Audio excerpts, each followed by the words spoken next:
আমরা যারা বিদেশে আছি সব সময় আমাদের মনের ভেতরে আমাদের বাবাকে নিয়ে, আমাদের মাকে নিয়ে, আমাদের ফেলে আসা আমার ভাই বোনদেরকে নিয়ে সার্বক্ষণিক একটি আতঙ্ক কাজ করে যে ওরা ওখানে কিভাবে আছে, কেমন আছে। ডিজিটাল যুগ, আমরা প্রতি মুহূর্তে কথা বলতে পারি, তারপরও যে একটা শূন্যতা আমাদের অন্তরের মধ্যে বিরাজ করে, সেটা আসলে ভাষায় প্রকাশ করা টোটালি টাফ। এবং আমরা এটাও জানি না আমরা তাদের সাথে আর কোন সময় কখন একসাথে খোলা আকাশের নিচে বসে গ্রামের বারান্দায় কোনো এক সন্ধে একসাথে কাটাতে পারবো। আমরা এই জিনিসটার নিশ্চয়তা দিতে পারি না, কারণ আর কিছু সময় অতিক্রান্ত হলে আমাদের ভাই বোনেরা এক একজনের গতিপথ, জীবনপথ এক এক রাস্তার দিকে ধাবিত হবে। তখন আমরা কেউ চাইলেও আর মনের মতো আমাদের সেই শৈশব, আমাদের সেই ছোট্টবেলার খুশগল্প, আমরা এগুলোতে আর কখনোই জড়াতে পারবো না। এই জিনিসটা আসলে অত্যন্ত বেদনার, যে ভাইগুলোর সাথে আমরা সর্বক্ষণিক আড্ডা, খুশগল্প, দুষ্টুমিতে মেতে থাকতাম, আমাদের সেই ভাইগুলো জীবনের প্রয়োজনে কখন যে বড় হয়ে গেল আমরা ঠিকই বুঝতে পারিনি।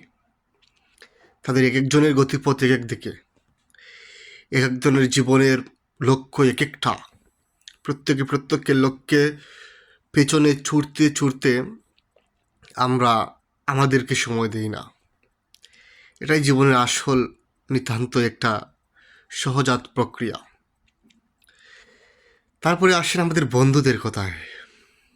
আমাদের ছোট্টবেলার বন্ধুরা, যাদের সাথে আমরা দিনের পর দিন, রাতের পর রাত, ঘন্টার পর ঘন্টা, মিনিটের পর মিনিট অনায়াসে কাটিয়ে এসেছি।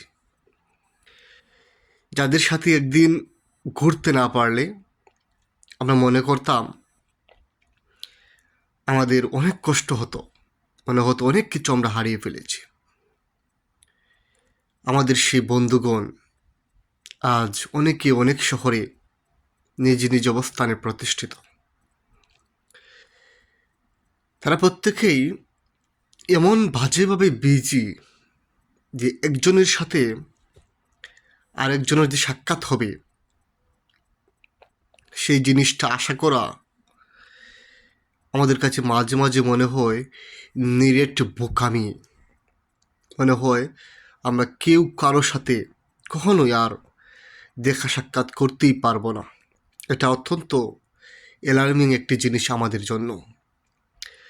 মানুষের জীবন এমনই, আপনি আজকে যেই মানুষটার সাথে আপনার একটু আগে দেখা হলো, এই মানুষটার সাথে আপনি আপনার মরণের আগের দিন পর্যন্ত হয়তো আর দেখা করতে পারবেন না, বা ওই মানুষের সাথে আপনার সাক্ষাৎই হবে না। জীবনটা এমনই আনপ্রেডিক্টেবল। সুতরাং জীবনের প্রত্যেকটি মুহূর্তকে ইউটিলাইজ করুন, প্রত্যেকটি মুহূর্তকে আঁকড়ে ধরুন, প্রত্যেকটা মুহূর্তকে কাজে লাগানোর চেষ্টা করুন।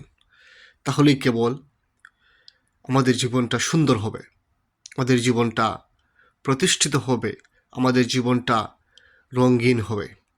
আশা করি সকলে বুঝতে পারছেন। সকলকে আবারও শুভেচ্ছা জানিয়ে শেষ করছি। আসসালামু আলাইকুম ওয়া রাহমাতুল্লাহ।